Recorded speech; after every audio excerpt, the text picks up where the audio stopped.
Welcome back to fashion world by Ranjith YouTube channel. இன்றைக்கி நம்ம சேனலில் அளவு ப்ளவுஸ் வச்சு அளவு எடுத்து எப்படி தைக்கிறது அப்படின்னு சொல்லி இந்த வீடியோவில் பார்க்க போகிறோம்.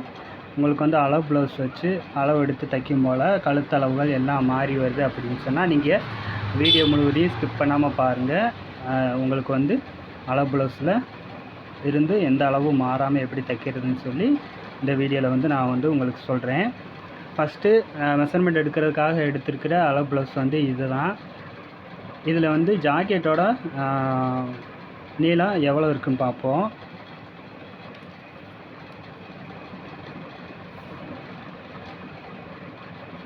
இப்போ வந்து ஜாக்கெட்டோட நீளம் 13 இருக்குது. கரெக்டாக ஷோல்டர் பாயிண்ட்லேருந்து ஸ்கிப் வரைக்கும் 13. அதே மாதிரி கை இணைப்பு பகுதியிலிருந்து ஸ்கிப்பு வரைக்கும்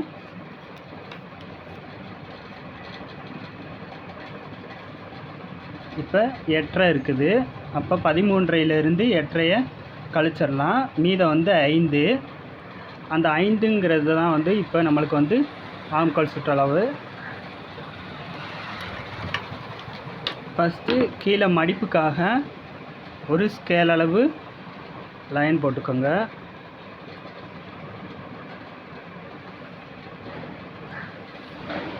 இப்போ ஜாக்கெட்டோட உயரம் நம்மளுக்கு அதாவது ஃபினிஷிங் உயரம் இது வந்து 13. இப்போ நம்மளுக்கு எக்ஸ்ட்ரா தேவைப்படுறது ஷோல்டரில் அரேஞ்சு பிடிப்போம். அந்த அரேஞ்சு வந்து இங்கே குறிச்சிருங்க. இப்போ ஒரு பாக்ஸ் போட்டுக்கலாம். அதே மாதிரி ஜாக்கெட்டோட அகலத்தை பார்த்துக்கலாம். முதல்ல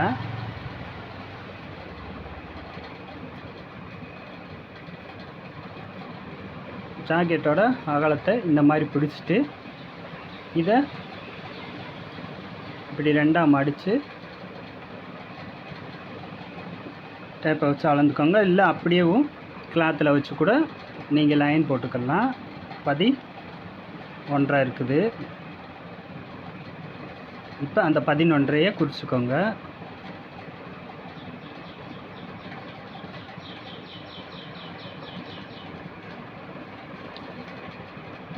அதே மாதிரி இங்கேயும் 11 குறிச்சிக்கோங்க. குறிச்சிட்டு இதை ஒரு பாக்ஸ் பண்ணிக்கோங்க.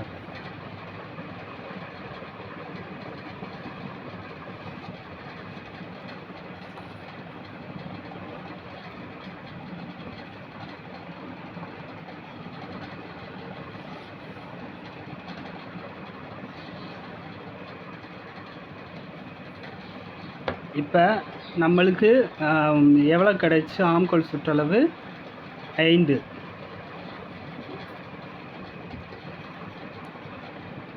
இப்போ கழுத்துக்கு வந்து 2.5 எடுத்துருக்கிறேன். ஷோல்டர் வந்து 3.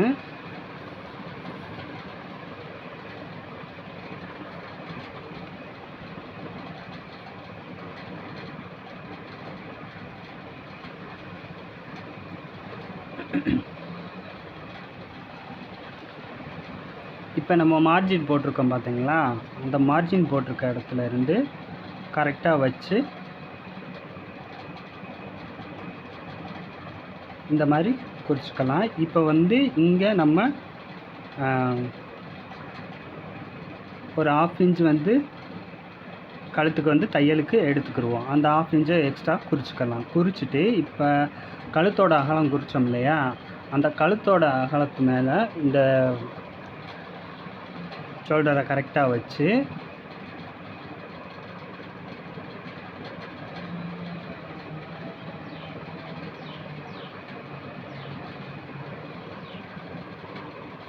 இப்போ என்ன பண்ணணும், அப்படியே லைன் போட்டுக்கலாம்.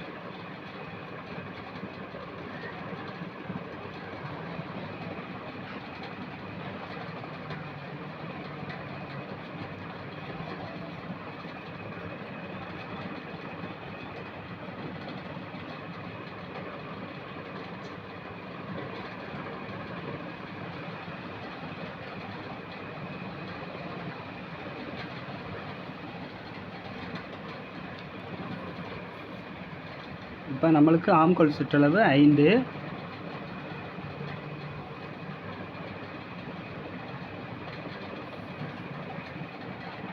இப்போ இதை ஒரு பாக்ஸ் பண்ணிக்கலாம்.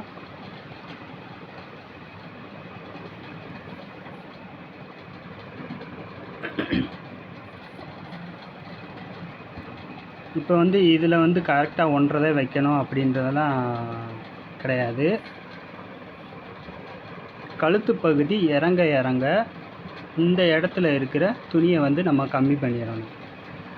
கழுத்து இறங்கி இந்த இடத்துல இருக்கிற கிளாத்து நீங்கள் எக்ஸ்ட்ரா விட்டிங்கன்னு சொன்னால் பின்பக்கத்தில் நீங்கள் பார்த்துருப்பீங்க, ஒரு மாதிரி துணி வந்து லுப்பிக்கிட்டு இருக்கும், அதாவது தூக்கிக்கிட்டு. அந்த ஆம்கோல் இணைப்பு, பின்பக்கம் ஆம்கோல் இணைப்பு பகுதியில் எக்ஸ்ட்ரா கிளாத் இருக்கும். இந்த இடம் ஒரு மாதிரி ஃப்ளீட் விழுந்து தூக்கிக்கிட்டு நிற்கும். அது எதனாலன்னா, நம்ம இங்கேருந்து எல்லாமே இந்த வீடியோ பார்த்துட்டு எல்லாமே ஒன்றான்னு சொல்லி குறிக்கிறனால நம்மளும் ஒன்றை வச்சு குறிச்சிட்டது அப்படியே வரைஞ்சிட்டு வெட்டும் போல் அந்த பின்பக்கம் தூக்கிக்கிட்டு இருக்கும். அந்த மாதிரி கம்ப்ளைண்ட் எதனால் வருதுன்னா, நம்ம கழுத்து இறக்கி இந்த இடத்துல இருக்கிற கிளாத்தையும் நம்ம எக்ஸ்ட்ரா விட்டோம்னு சொன்னால் இந்த துணி வந்து அதிகமாகும் போல் போடும் போல் அந்த இடம் லூஸாக இருக்கும். அதனால் நான் என்ன சொல்கிறேன்னா, இந்த கழுத்து இறங்க இந்த இடத்துல இருக்கிற கிளாத்தை கம்மி பண்ணணும். அதே மாதிரி கழுத்து மேலே ஏறி போகும்போது இந்த இடத்துல ஷோல்டராக இருக்கட்டும், இந்த கிளாத்தாக இருக்கட்டும், நம்ம அதிகமாக விடணும்.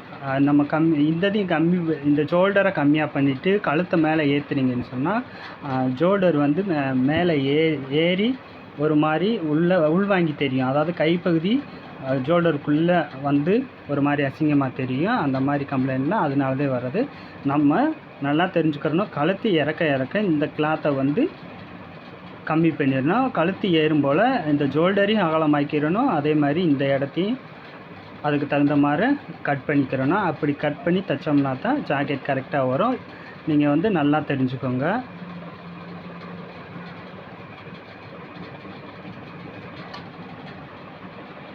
அதே மாதிரி இப்போ வந்து கழுத்தை வந்து அவங்க அந்த அளவு ப்ளவுஸ்லேருந்து ஒரு 1/2 இன்ச்சு எக்ஸ்ட்ரா கேட்குறாங்கன்னு வச்சுக்கோங்க. இப்போ வந்து நம்ம குறிச்சிருக்கோம், கரெக்டான அளவில் குறிச்சிட்டோம். ஜாக்கெட்டில் இருக்கிறத இப்போ ஒரு 1/2 இன்ச்சு இறக்கணும்னு சொன்னால் நம்ம இங்கேருந்து 1/2 இன்ச்சு அளவுக்கு வச்சுட்டு அப்படியே என்ன செய்யணும், அந்த கழுத்தை அகலப்படுத்திடணும்.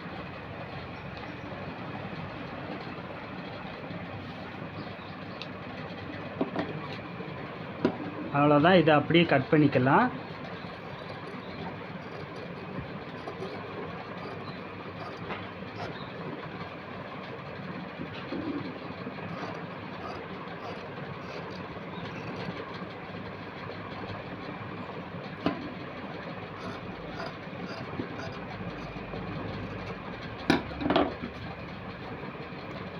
எப்பயுமே நம்ம லைன் போட்ட பகுதி தெரிகிற மாதிரி வெட்டக்கூடாது. லைன் போட்ட பகுதியை ஃபுல்லாகவே என்ன செய்யணும், கட் பண்ணி எடுத்துடணும்.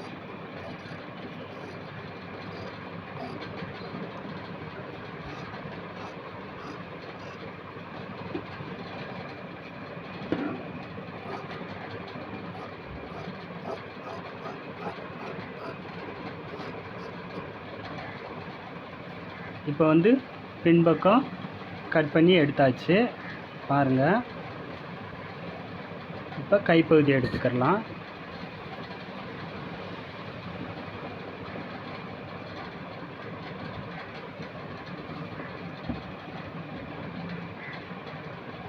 ஜாக்கெட் அளவு எடுத்து கட் பண்ணி தைக்கிறதுல நிறையா விதம் இருக்குது. அதில் வந்து நான் இப்போ சொல்லித்தரது வந்து இது ஒரு விதம்.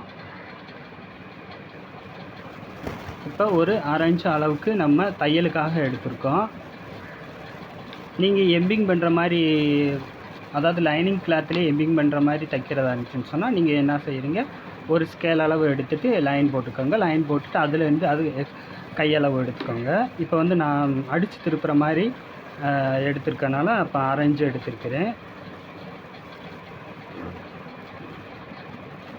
எப்பயுமே வந்து யூஸ் பண்ண ஜாக்கெட்டு காட்டன் ப்ளவுஸாக இருந்துச்சுன்னு சொன்னால் அது என்ன ஆயிருக்கும், லைட்டாக சுருங்கல் வந்துருக்கும். அதனால் எப்போயுமே லைட்டாக ஒரு இழுத்துட்டு வச்சு அளவு எடுத்திங்கன்னு சொன்னால் அது கரெக்டாக வரும். இது வந்து தையலுக்கான இடம். இப்போ வந்து ஒரு அரை இன்ச்சு அந்த உள்ள தையலுக்குள்ளே போகிறதுக்கு எடுத்துக்கிடுவோம். அதே மாதிரி இங்கே கீழே வச்சு இது இந்த இடத்துல தையல் இருக்குது. இங்கே வந்து எக்ஸ்ட்ரா அரை இன்ச்சு தையலுக்கு. ஒன்றுமே நீங்கள் பண்ணோன்னா இந்த மாதிரி லைன் போட்டுட்டு அப்படியே வெட்டிடுங்க.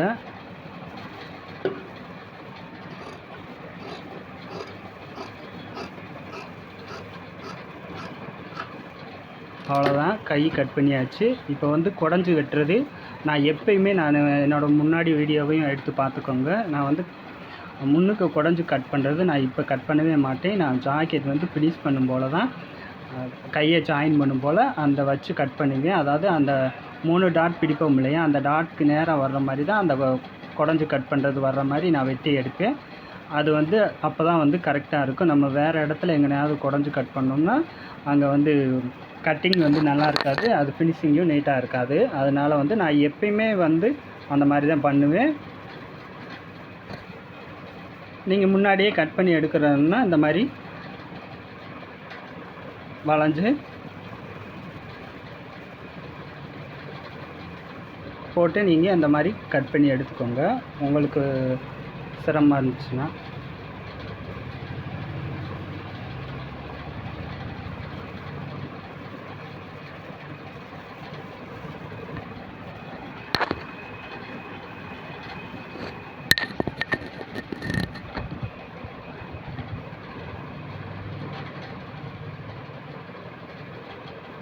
இப்போ முன்பக்கம் எடுக்க போகிறோம். இப்போ வந்து முன்பக்கத்துக்கு எந்த ஒரு இதுவுமே கிடையாது. நம்ம வந்து பின்பக்கம் கரெக்டாக எடுத்துருக்கோன்றனால அந்த பின்பக்க கிளாத்தவே அப்படியே வச்சு இப்போ வந்து இது நான் போடுறது வந்து கிராஸ் கட்டிங்கு. நீங்கள் ஸ்ட்ரெயிட் கட்டிங் போடுறீங்கன்னா அதவே வச்சு கூட ஸ்ட்ரெயிட் கட்டிங் போட்டுக்கலாம். இதை அதுக்கு மேலேயே அப்படியே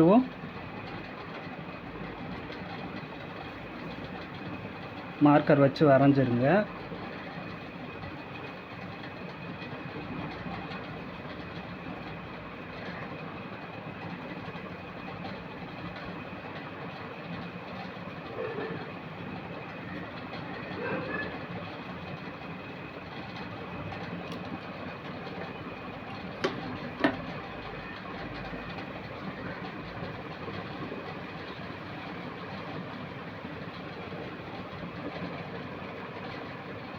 இப்போ அதை ஃபுல்லாக அப்படியே வரைஞ்சாச்சு. இப்போ என்ன செய்யணும்னா கழுத்து பகுதியை வரைஞ்சிக்கலாம். கழுத்து பகுதி எப்பயுமே அளவு எடுக்கிறது நம்ம அந்த கொக்கி பீஸ் பக்கம்தான் அளவு எடுக்கணும், மாற்ற பக்கம் அளவு எடுக்கக்கூடாது.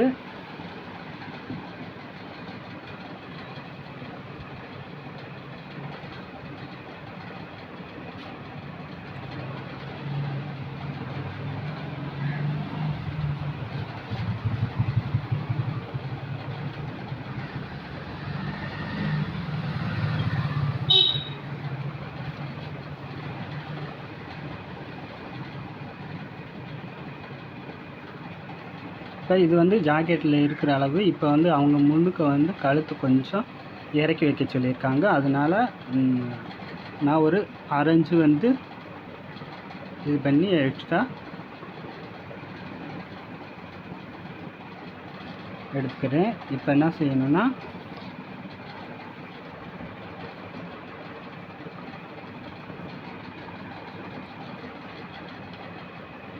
இதுதான் வந்து நம்மளுக்கு ஜாக்கெட்டோட கழுத்தளவு. இப்போ வந்து நான் அரை இன்ச்சு எக்ஸ்ட்ரா எடுத்துருக்கிறேன். ஆனாலும் நான் அளவு வச்சுருக்கிறதுக்கு வந்து இந்த மேல் பக்கம் போட்டிருக்கோம் இல்லையா, அந்த இடத்துல தான் நான் அளவு வைக்கிறேன்.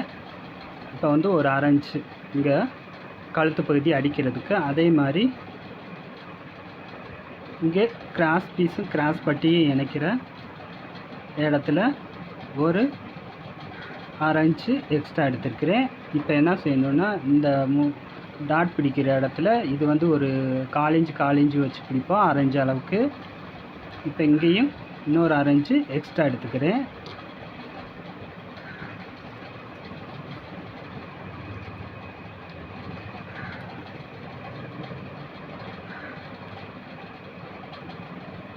உங்களுக்கு வந்து விளங்கணுன்றதுக்காக நான் வீடியோ வந்து பொறுமையாக மெதுவாக பேசி போடுறேன்.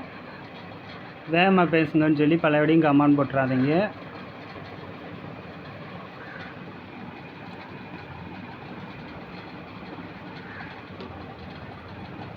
இப்போ வந்து அந்த கை இணைப்பு பகுதியிலேருந்து அதே மாதிரி முன்பக்க கிராஸ் பட்டி வரைக்கும் இருக்கிற இறக்கம் அப்படியே குறிச்சுக்கோங்க.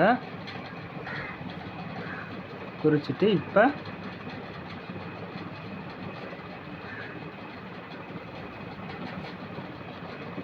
இந்த மாதிரி வளைவு போட்டுக்கோங்க. வளைவு போட்டுட்டு கட்டிங்கை போட்டு அந்த எக்ஸ்ட்ரா கிளாத்தெல்லாம் எடுத்துருங்க.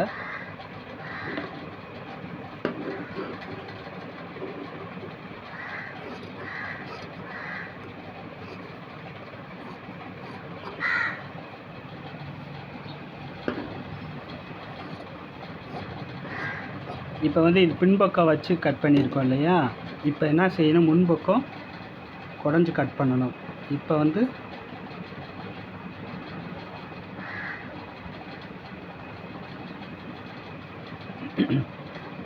நான் வந்து ஒரு 1/4 இன்ச் அளவுக்கு உள்ளார ஏற்றி கட் பண்ணியிருக்கேன்.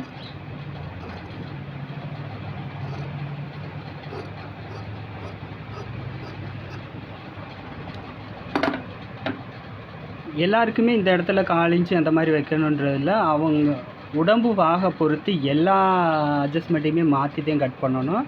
ஒரு ஜாக்கெட்டில் வெட்டுற மாதிரியும் எல்லா ஜாக்கெட்லேயும் வெட்டி தைச்சிடாதீங்க.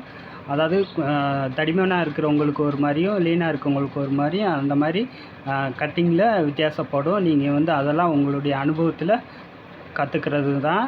நீங்கள் வந்து எல்லோரும் சொல்கிறாங்க அப்படின்றதுக்காக ஒரே மாதிரி கட்டிங் போட்டு ஒரே மாதிரி தைச்சி கொடுத்தீங்கன்னா அது ஒரு சிலருக்கு தான் நல்லா இருக்குதுன்னு சொல்லி கமெண்ட்ஸ் வரும். அதாவது ஒரு தடிமனாக இருக்கிறவங்களா இருக்கட்டும், இல்லாட்டி ஒல்லியாக இருக்கவங்களா இருக்கட்டும், நீங்கள் ஒரே கட்டிங் போட்டு தைச்சி கொடுக்குறது யாருக்கு செட் ஆகுதோ அவங்ககிட்டேருந்து நல்லா கமெண்ட்ஸ் வரும். வேறவங்ககிட்ட இருந்து அது வந்து சட்டை நல்லா இல்லை அப்படின்ற மாதிரி தான் வரும். அதனால் அளவுகள் வந்து எப்பயுமே வந்து ஒவ்வொருத்தருக்கும் வித்தியாசப்படும். அதுக்கு தகுந்த மாதிரி நீங்கள் வந்து அந்த அளவுகளை மாற்றிட்டே நீங்கள் கட் பண்ணணும்.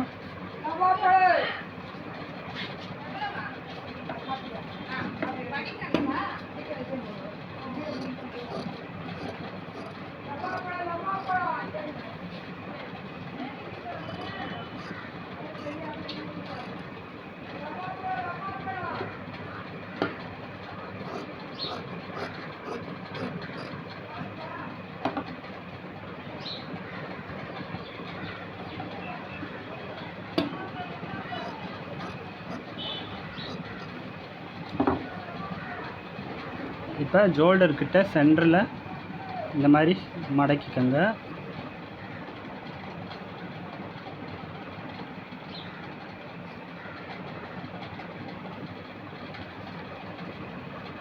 மடக்கிட்டு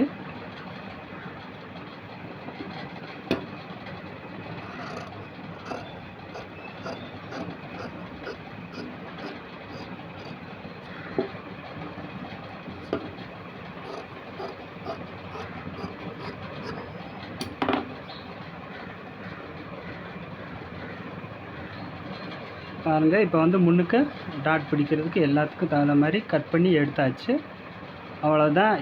இதே மெத்தடில் நீங்கள் வந்து போட்டு கட் பண்ணி பாருங்கள். ஜாக்கெட் அளவு வந்து ஜாக்கெட்டில் இருக்கிற மாதிரியே அப்படியே வரும், எந்த மாற்றமும் வராது. நீங்கள் ஃபஸ்ட்டு பேக் தட்டை வந்துட்டு நான் சரியாக இழுத்து வச்சு அளவு எடுத்து பேக் தட்டை ரெடி பண்ணிட்டீங்கன்னு சொன்னால் பாக்கி எல்லா அளவுகளும் கரெக்டாக வந்துடும். அதே மாதிரி பேக் தட்டை போட்டுட்டு ஃப்ரண்ட் தட்டு வெட்டி எடுங்க. நான் இப்போ சொன்ன மாதிரியே மெஷர்மெண்ட் போட்டு எடுங்க. ஜாக்கெட்டை வச்சு அளவு ஜாக்கெட்டை வச்சு தைக்கும் போல் அளவு ஜாக்கெட்டில் இருக்கிறது அப்படியே கிடைக்கும். நான் சொன்ன மாதிரி ஒவ்வொரு நுணுக்கங்களும் வந்து நீங்கள் தைச்சிட்டு அவங்களுக்கு கொடுத்து அவங்க கொடுக்குற கமெண்ட்ஸை பொறுத்து நம்ம அந்த ஜாக்கெட்டில் என்ன நிறை குறைகள் பண்ணியிருக்கோம் அப்படின்றத கற்றுக்கிறது தான் வந்து அதில் இருக்கிற ஒரு நுணுக்கங்கள். அந்த நுணுக்கங்களை நீங்கள் தைக்க தான் வந்து அதை நீங்கள் கற்றுக்கிடுவீங்க. ஃபஸ்ட்டு வந்து எல்லாருமே கட்டிங் போடுறதுக்கு சொல்லி கொடுப்பாங்க. அந்த நுணுக்கங்கள் வந்து அனுபவம் ரீதியாக வந்து கற்றுக்கிற ஒன்று. அதை வந்து நீங்கள் அனுபவ ரீதியாகத்தையும் கற்றுக்கிற முடியும். ஒவ்வொருத்தவங்களும் ஒவ்வொரு ட்ரிக் வச்சுருப்பாங்க. அதை எல்லாருமே அவங்கவுங்க அந்த இடத்துக்கு வர்றதுக்கு என்ன மாதிரியெல்லாம் பண்ணினாங்க அப்படின்றத சொல்லுவாங்க. ஆனாலும் நீங்கள் போடுற கட்டிங்கு நீங்கள் போடுற எல்லாமே வந்து உங்களுக்கு தான் தெரியும். அந்த இடத்துல எந்த இடத்துல ஒரு சின்ன பிழை செஞ்சுருக்கோம், அதை எப்படி சரி பண்ணணுன்றத நீங்கள் அந்த ஜாக்கெட்டு வெட்டும் போலையாக இருக்கட்டும், அதை தைக்கும் போலையாக இருக்கட்டும், அதை ஃபினிஷ் பண்ணிவிட்டு கொடுக்கும் போல் அப்போ வந்து டக்குன்னு உங்களுக்கு ஞாபகத்துக்கு வரணும், எந்த இடத்துல நம்ம வந்து இந்த தவறை செஞ்சோம், எதனால ஜாக்கெட் இந்த மாதிரி வந்துடுச்சு அப்படின்றத அப்போ தான் நீங்கள் கற்றுக்கிற முடியும். ஒரு அனுபவம் வந்து ஒருத்தவங்க கொடுக்குற பேட் கமெண்ட்ஸ் மூலமாக தான் வரும். எடுத்த உடனே பெரிய டெய்லர் ஆகணுன்றது வந்து அது சிரமம், அது வந்து கடினமான காரியம் கூட. நீங்கள் யாருக்கிட்டையுமே பேட் கமெண்ட்ஸ் வாங்காமல் இருக்கீங்கன்னு சொன்னால் உங்களுக்கு அனுபவம் கண்டிப்பாக வந்திருக்கிறதுக்கு வாய்ப்பே இல்லை. நீங்கள் யாராவது ஒருத்தர்கிட்ட சின்ன ஒரு பிழை செஞ்சிங்கனாத்தே அதில் இருந்து நம்ம கற்றுக்கிற முடியும். அதுக்காக பிழை செய்யுங்கன்னு சொல்லலை, நீங்கள் வந்து உங்களால் முடிஞ்ச அளவுக்கு கரெக்டாக பண்ணுங்கள். அப்போ வந்து உங்களுக்கு தவறு எந்த இடத்துல நடக்குன்றது தெரிய வரும். அந்த மாதிரி செஞ்சிங்கன்னா தான் தொழிலில் வந்து நல்லா ஒரு இடத்துக்கு மேலே வந்து இருக்க முடியும். இது தையலை பொறுத்த வரைக்கும் இது ஒரு கடல் மாதிரி. அந்த கடலுக்குள்ளே அநேக பேர் இருப்பாங்க. நம்ம வந்து வெற்றிக்கான இடத்துக்கு நோக்கி போகணும்னு சொன்னால் அதாவது நம்மளுடைய வாடிக்கையாளர் சொல்கிற வார்த்தையோ நம்மளை பார்த்துட்டு இன்னொருத்தவங்க சொல்கிற வார்த்தையாக இருக்கட்டும், அதை வந்து நம்ம காதில் போட்டுக்கிடவே கூடாது. நம்ம வந்து நம்ம என்ன இலக்கை வச்சுருக்கோமோ அந்த இலக்கை நோக்கி நம்ம ஓடிக்கிட்டே இருந்தோம்னு சொன்னால் நம்ம ஃபஸ்ட்டு இடத்த வந்து நம்ம பிடிக்கலாம். நம்மளை வந்து பிடிக்காதவங்க வந்து நிறையா வெளியில் போய் சொல்லத்தை செய்வாங்க. அதெல்லாம் நம்ம காது கொடுத்து வாங்கிக்கிறக்கூடாது. தவறு வந்து நடக்கும், அந்த தவறு அடுத்து நடக்காதபடிக்கு அதை சரி பண்ணிடணும். அப்போ தான் வந்து தொழிலில் வந்து மேலே போக முடியும். ஒரு லேடிஸ்ட்டை பொறுத்த வரைக்கும் ஒருத்தவங்கள்ட்ட தவறு செஞ்சுட்டோன்னா அவங்களோட உறவுமுறையாக இருக்கட்டும், ரிலேட்டிவ், ஃப்ரெண்ட்ஷிப் வட்டம் எல்லார்ட்டையுமே வந்து போய் அங்கே துணி கொடுக்காதீங்க, அவங்க வந்து இந்த மாதிரி என்னோடய ஜாக்கெட்டுக்கு எடுத்துட்டாங்கன்னு சொல்லி ஒரு ஆள் போதும் நம்மளோட இமேஜையே ஸ்பாயில் பண்ணுறதுக்கு. அதனால் கவனமாக இந்த தொழிலை பொறுத்த வரைக்கும் நான் ரொம்ப கவனமாக ஒவ்வொன்றையும் செய்யணும். அப்படி நம்ம செய்யாமல் விட்டுட்டோம்னு சொன்னால் ஆனால் ஒருத்தவங்கள்ட்ட நம்ம நல்லா பண்ணணும்னு சொன்னால் அவங்களே 10 வாடிக்கையாளரை கொண்டு வந்துடுவாங்க. அதே ஒருத்தருக்கு நம்ம டேமேஜ் பண்ணிட்டோம்னு சொன்னால் நம்மளுக்கு வர்ற 10 வாடிக்கையாளருமே போயிடும். இந்த தையலை பொறுத்த வரைக்கும் எல்லாருமே பண்ணுறாங்க, எல்லோரும் அந்த இடத்துக்கு வந்துட்டாங்க அப்படின்னு சொல்லி நீங்கள் ஈஸியாக நினைக்க முடியாது. நீங்கள் இந்த தையலுக்கு வந்துட்டீங்கன்னு சொன்னால் எல்லாத்தையும் ஜகச்சு போகணும், நிறைய பொறுமை இருக்கணும், இந்த கலையை வந்து ரசித்து செய்யணும். நீங்கள் ரசித்தால் மட்டும்தான் இந்த வெற்றிக்கனியை சுவைக்க முடியும். இல்லைன்னா மற்றவங்க பேசுகிறாங்க செய்கிறாங்கன்னு சொல்லி நீங்கள் விரக்தி ஆனீங்கன்னு சொன்னால் கண்டிப்பாக ஒரு நல்ல இந்த தொழிலில் வந்து ஜொலிக்கவே முடியாது. எல்லாத்தையுமே யதார்த்தமாக எடுத்துக்கோங்க. கண்டிப்பாக இந்த தையல் கலையில் வந்து பெரிய ஒரு இடத்துக்கு வரலாம். என்ன, ஃபஸ்ட்டு ஸ்டார்டிங்கில் எல்லாமே நாங்களும் அந்த மாதிரி 1-2 துணிகளை வாங்கி தைச்சு அவங்க மூலயமா அப்படியே படிப்படியாக டெவலப் ஆகி இந்த இடத்துக்கு வந்திருக்குறோம். அதே மாதிரி நீங்களும் கண்டிப்பாக வரணும்னு சொன்னால் நிறைய பொறுமை வேணும். பொறுமையோட இந்த தொழிலை செஞ்சீங்கன்னு சொன்னால் நல்ல ஒரு கமெண்ட்ஸை நம்ம எதிர்பார்க்க முடியும். அதாவது ஒரு துணியை எடுக்கும் போல் அந்த துணியை தைக்கும் போலையாக இருக்கட்டும், வெட்டும் போலையாக இருக்கட்டும், அந்த துணியை ஒரு வெறுப்போடு அந்த தொழிலை செய்யக்கூடாது. இந்த தொழிலை வந்து நேசிக்கணும். நேசித்து நம்ம பண்ணணும்னு சொன்னால் ஒரு நல்ல ஒரு இடத்துக்கு கண்டிப்பாக வரலாம். நீங்களும் இந்த வீடியோ முழுவதையும் ஸ்கிப் பண்ணாமல் பாருங்கள். பார்த்துட்டு இந்த வீடியோ உங்களுக்கு எப்படி பயனுள்ளதாக இருந்துச்சுன்னு சொன்னால் கமெண்ட்ஸில் தெரிவிங்க. உங்கள் நண்பர்களுக்கும் அறிமுகப்படுத்துங்க. வீடியோ முழுவதையும் ஸ்கிப் பண்ணாமல் பாருங்கள். தேங்க்யூ ஃபார் வாட்சிங்.